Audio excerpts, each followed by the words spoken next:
Now, the man that I'm going to be talking to today runs the website checktheevidence.com, and that's exactly what he's been doing, checking the evidence, for the past few years. Today we're going to be talking about a number of different areas, but they're tied together by a common theme, and that is what's going on in the world, or as we say at Revelation Tapes, what's really going on in the world. And this time as well, what's really going on certain other planets in the galaxy, which we'll get into today. Some of the subjects covered, some viewers, as ever, may find disturbing, upsetting, or even terrifying. Without further ado, ladies and gentlemen, Mr. Andrew Johnson. Hello, Andrew, and welcome to Revelation Tapes. Thank you. Nice to be here. Okay, well, first of all, there's one area that I do want to get straight into, and it's one that many viewers will be familiar with, and that's 9/11. This has been kind of rumbling on. It's been over 7 years now. Everyone's aware of the kind of official version of events.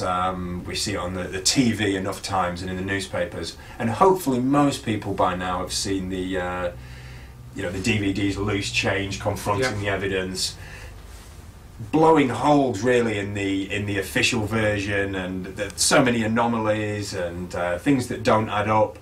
But it seems now that if we can call them the conspiracy people or whatever we want to call them, are actually finding anomalies in the version that was presented by Loose Change, Confronting the Evidence. They're saying it wasn't explosives that brought the towers down. They're saying actually there weren't planes, even though it appears that there were planes in terms of the buildings, not in terms of the Pentagon. Can you bring us up to date with exactly what the situation is with all of this? Sure. I'll do my best. Basically, I came to the 9/11 picture probably in about probably early 2004, where I began to really question what had actually been going on with 9/11. And I came across the videos that you've just mentioned, like Loose Change, and I watched that, and I thought it was very interesting. One of the first things I actually did near that time was calculate the time of freefall for the towers coming down to the ground, because they obey the law of gravity, which therefore you can accurately calculate the time of freefall, where, for example, if you were to take a ball bearing and drop it from the top of the towers down to the ground, you can calculate how long that would take, and it comes out about 9.2 seconds, I think, is the figure. And then you take that and look at the video, and you see that the towers came down in essentially the same time. And in fact, by some measurements, one of the towers came down in less than freefall time. Less than freefall time by about a second. I think one came down in about 8.1 seconds. So they fell faster than gravity? Yeah, faster than gravity is essentially, that's one way of describing it. And at the time, and I said this to people at the time, well, obviously what happened was we had these explosives, because I thought explosives were planted in the towers at that time, because that's what some people were saying.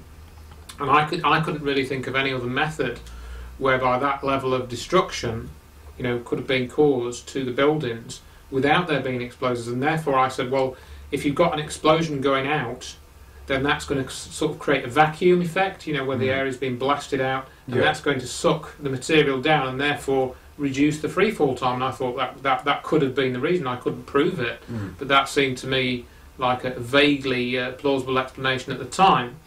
And so I was like perhaps other people have watched these tapes. I got the Loose Change DVD. I even organised a presentation in my home city of Derby, and David Shaler came and talked after the Loose Change film. That was in December 2005, and we explored some of those issues. We got about 120 people. We filled the cinema, and then following that, I got involved with the scholars group, the 9/11 scholars, Scholars for 9/11 Truth, as it was called. I was actually invited to join that group, much to my surprise, because I don't really class myself as a scholar as such.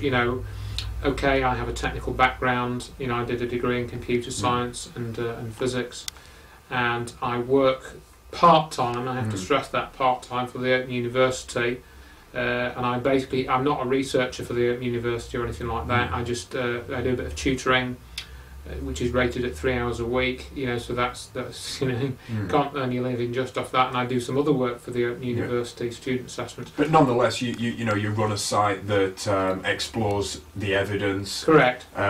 So, what exactly did you find that is different in terms of loose change, conflicting evidence? What's changed? That's right. A good question. And really, what happened with why I brought up the Scholars Group was when I was involved with the Scholars Group and exchanging communications with the people in it. I then came across Dr. Judy Wood's research, and she had what she had done is, I mentioned the freefall calculation that I'd made. Dr. Judy Wood is a professor of mechanical engineering, or she was at that time, and she has a PhD in engineering subjects. She's got 3 degrees actually, and she's a specialist in materials science as part of that one of those degrees.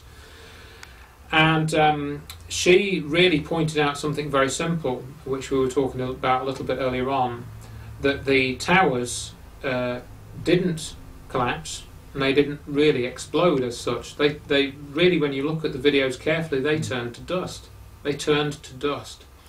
And I thought, well, yes, they did turn to dust. We've seen the girders exploding outwards, haven't we? Well, you've seen what looked like them exploding outwards. And if you look carefully, you can see these girders coming down and kind of, making like an arch pattern as they come down.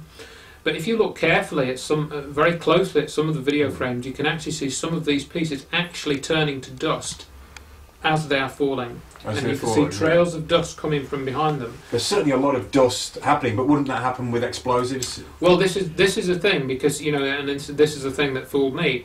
If one imagines that the towers were constructed of concrete and steel, which is largely what they were, you can imagine that the explosives would turn the concrete blocks to dust, because that's what happens. If you hit a concrete block with a hammer, it tends to turn to dust.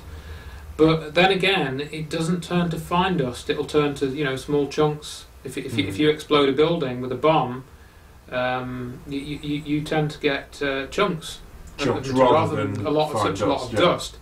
So that was the first thing, and the second, the primary thing is the steel. Now, if you use a bomb with steel, it will break it into sections, but it won't turn it completely to dust. And the steel was turned to dust, was it, you say? Yeah, that's right. Yeah. Now, not all of it, but the vast proportion of the steel turned to dust. And there's one particular feature that you can look at, which they call it the spire. And just before the destruction, I think it's of the second tower, the end of it, you can see this 70-column high. It's called the spire. And you can actually watch this on several videos, and you can see this grid structure turn to dust. And so you then stuck with the question: well, how did the steel turn to dust? What turned the steel to dust? I mean, if we accept it wasn't explosives, then what was it? Well, we've come to conclude, or rather, Dr. Wood, I should say, has come to conclude, and I've kind of looked over her shoulder with a lot of this research, because of her knowledge of materials and the way that materials behave under stress and this sort of thing. She's come to the conclusion that the towers were destroyed using directed energy weapons, some type of directed energy weapon.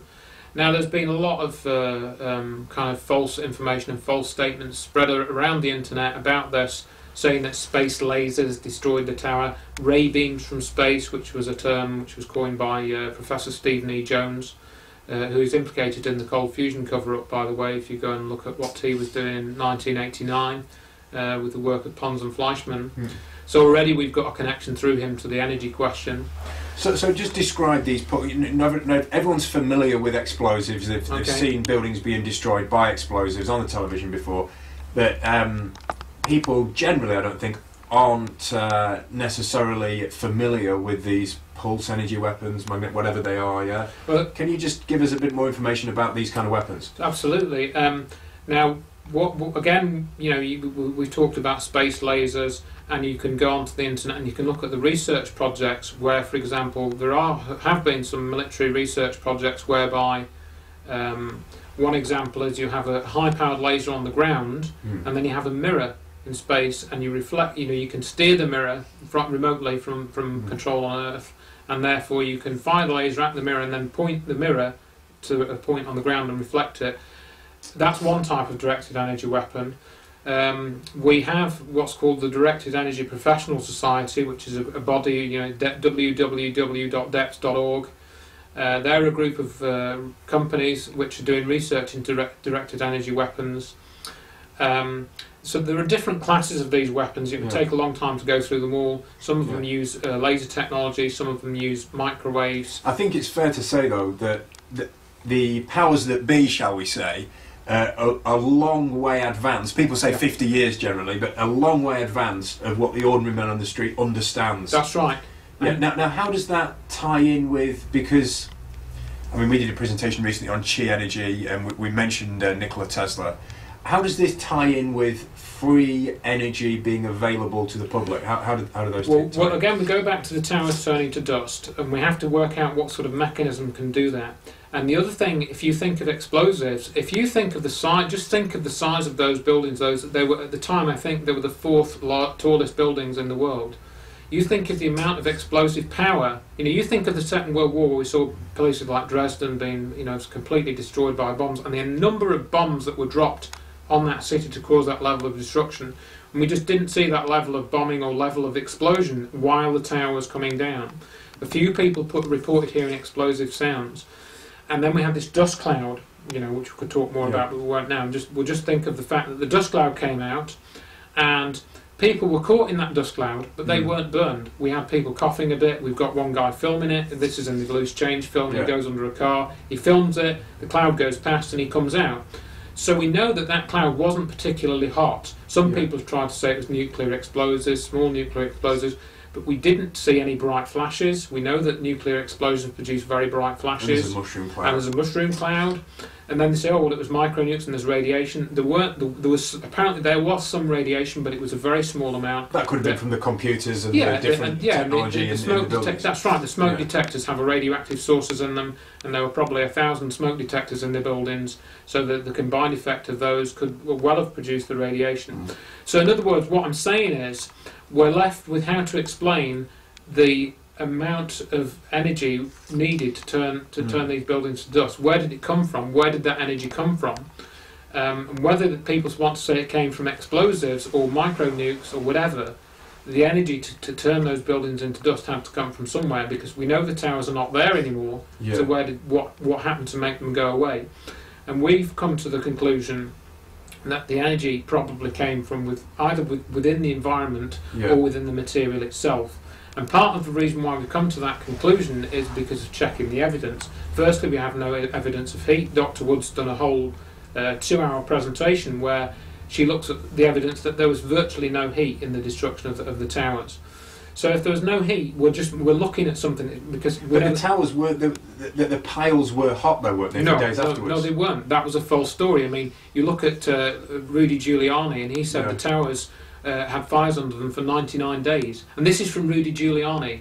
Can we trust him as a source of a story about hot molten metal? And 99 days? You know, why not 100 days? Why not 98 days? Isn't 99 one of these key figures? You know, the 33 number and an 11 number. Okay, yeah. Well, we've talked actually in another presentation about the numbers. It is a fascinating subject, the numbers. Yeah. Right. Well, okay. Yeah. And so you're saying that there was no heat, there was no fires under the World Trade Center. Obviously, we can't trust Giuliani, but just on that point, though, there was no heat then. Well, what I'm saying I'm not saying there wasn't any heat, but there's going to be some heat. There was going to be some type of heat, but not at the level that we've been. You know, we said there was rivers of molten metal running.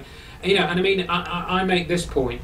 You take Steve Jones's group, who claim that the towers were brought down with thermite, and his story has changed. If you go and look at his story over the last couple of years, his story has changed. He's another researcher, isn't he? Yeah, Steve Jones is a professor of physics, former Brigham Young University professor. I've written articles and made videos about this.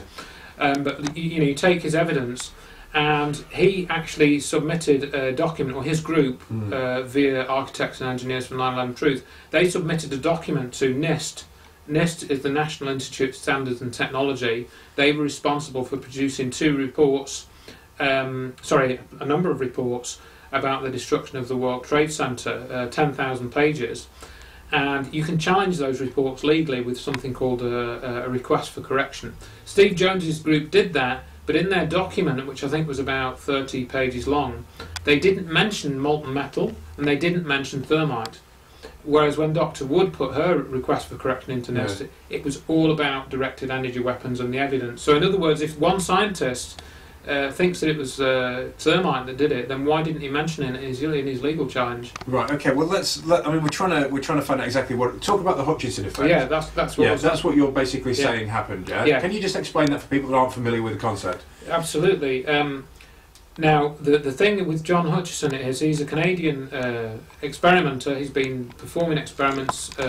Basically, he wanted to reproduce some of the effects that Nikola Tesla had produced in the early... Because Tesla was able to move buildings, wasn't he? This was sort of way back. Well, he vibrated them, yeah. Yeah. He said there is this quite well referenced story that he was able to make the building rock with the equipment that he had. I don't know the exact details of that equipment, but I think it was that type of story that got John Hutchison interested. And in about 1979, he had started to collect some equipment together to try and reproduce some of Tesla's experiments. And he ended up, after a few years of experimenting, being able to levitate objects. And he was also able to effect changes in samples of metal bars, and he made them bend into a horseshoe shape. And he was able to get other things to melt, and he got metal and wood to fuse together without heat. But basically, rather than going too much into detail into that, you're basically saying, if we can just sort of round this bit off, you're basically saying that those World Trade Centers were not brought down by explosives; they were brought down by energy weapons. Yes, of some type. Yeah, of some type. If we can leave it at that, and just to make it even more confusing, and there is a point to be made here, actually. To a certain extent, do you not think this detracts all these arguments? Do you not think they detract somewhat from the fact that the official story is wrong, and we leave it at that? Or do you think this is important, that we know exactly what happened? Or it's absolutely vital that we know exactly what happened. There are two reasons for that. You know, I have people saying to me, "I'm not bothered about the details because we've just got to prove that the official story is wrong." The big problems with that are that if you look at the mainstream media, they won't cover any of this to any significant extent. We've had a few documentary programs, and that's about it. What you find when you delve into the Hutchison effect is it's to do with free energy. It's to do with getting energy from nowhere. And we know, for example, that John Hutchison was visited by Colonel John Alexander in 1983, who looked at the work that John Hutchison was doing at the time. Well, rather than go back into that, if we can just say that... Well, I wanted to go back into it to bring out this idea of free energy, because it's vitally important that we know two things. We know that free energy technology is real, and we know that what Tesla did all those years ago, which is effectively being covered up, we know that he had a free energy power system which he developed just maybe a few years after he developed the alternating current system that we now all use. And that's what John Hutchison is reproducing. And we know that free energy was used to destroy the World Trade Center, because having a technology which derives energy either from within the material or the environment allows you to do stuff to the material without generating heat. So therefore we know that this technology has been turned into a weapon. So all these people that are saying, you know, we can't have free energy because terrorists might get hold of it. That's the key thing, isn't it? Yeah. That's the key thing. That's why we need to look at the evidence, continually look at it. And if you go on and you Google my name or you Google Dr. Judy Wood's name, you'll find a whole lot of stuff which tries to take you away from this basic truth, which is that free energy technology was weaponized and it was used to destroy the World Trade Center towers.